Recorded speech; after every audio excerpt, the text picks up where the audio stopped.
First graders, today we are making our clay owls. You're going to get a really big piece of clay because we need to flatten this out. So I'm going to try to squish it in my hands a little bit. Then I'm going to lay it down on that fabric, and I'm going to use both hands and I'm going to smush. We are going to use the rolling pins a little bit as well. So the rolling pins, I have to push really hard. My hands stay on top. They never go inside this rolling pin. And I'm going to have to pick my clay up, peel it off that fabric, and I'm going to flip it over. And I'm going to roll more. I have to get this clay big enough to fit the tracer at the table. So it's this kind of funny looking shape. So I'm big enough, but I can feel that my clay is skinny or flatter on this side than over on the other side. So a teacher will come around to help you get that flat. I'm going to make sure it peels off this fabric, and then I am going to use the tracer, so it's going to lay flat. These curved parts are the top. They're kind of the owl's ears. I like to use this tool to push and cut through my clay. So I'm just following the shape of that tracer, trying to work as best as I can so that the person next to me can use the tracer when I'm done. This is going to peel right off. And these scraps are going to become your extras to make details for your owl. So I have a little bit of a oops down here. I'm going to round his belly off a little bit better. There we go. Alright, I'm going to again make sure it's not stuck to that fabric. So I have a pretty smooth side, and then I have a side that has kind of a bumpy texture. You can decide what you'd want for your owl. I'm going to work on that smooth side.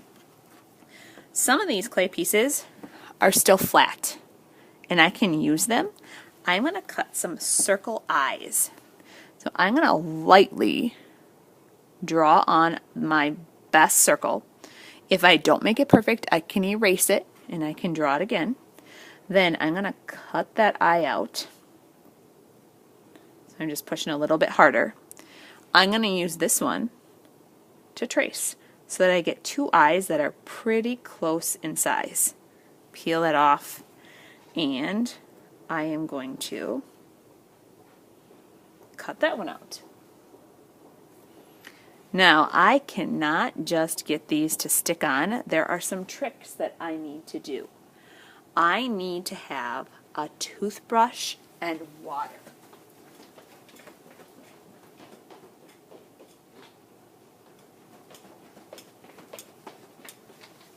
This is called slip and score. So we did this a little bit in other clay projects. I get the back side of these eyes wet and I scrub with the toothbrush and I put it down. Do the same thing on the other side. These are not stuck on there though. I have to smear. So I take my finger and I kind of push around the edge to get these clay pieces to stick together. Some of you are probably thinking, well, I don't really like the way that looks. I can see every little fingerprint. You don't have to. Once it's smeared on, you can take a tool and kind of draw around the edge of these to get them smooth again and to get them even to stand out a little bit better. So you have to attach eyes today. You also have to attach a nose. The nose is going to be a triangle. So I still have some extra flat clay. I'm going to draw a really long, skinny nose. Ignore that bell. Back side. Toothbrush. Slip and score. Putting it on. Smear. And if you don't like the way that looks, you can smooth it out with your finger, or you can use a tool to kind of draw along the side of that. So I have eyes. I have a nose. Now I have to have at least 5 different textures. So you can count with me as I do these. I'm going to make, let's count in our heads.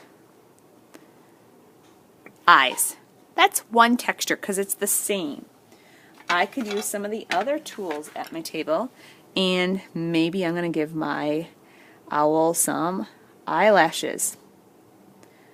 This is also just one other texture because it's the same one. So I have 2 textures. Maybe around the sides I'm going to make some circles. And I'm making it the same on both sides, making it symmetrical. So I have 3 textures right there, and I really haven't even done that much. Some of the marker caps work really cool to get a bumpy texture when you roll them. I'm going to give this little owl some nostrils for his beak. I also have to have wings, and this has been a struggle for kids in the past. So wings are going to look like curved lines coming in. So some kids do them backwards and do them this way, but you want them to curve out, kind of like a basketball if you've ever drawn a basketball. So I am just drawing these on and I'm pushing in my clay, but I'm not pushing super hard because my clay will just cut, and I don't want that to happen. So if you accidentally push too hard on something today and have a hole, let Miss Cleary know and she will help you fix it. So I have 1, 2, 3, 4 textures so far. I need 5. Ooh, I wonder what these stampers look like. That might be cool if I just push them down on the wings. That's 5 textures. So I'm pretty much done. I might give my owl some ears, some designs up there. You could do a few more textures around the edge. You get to be creative and inventive and figure out what you'd like for these textures. I'm going to give his belly some circles. When you're done, Miss Cleary will be walking around and she's going to do 2 things for you on your owl. She's going to write your name on the back. I'm just going to write the year. And she is going to poke 2 holes up at the top so that we will be able to put a pipe cleaner through there to hang. So this clay owl is going to go into the kiln and it's going to bake and become really dry and breakable. When your clay is dried out and baked, then we get to add color to it.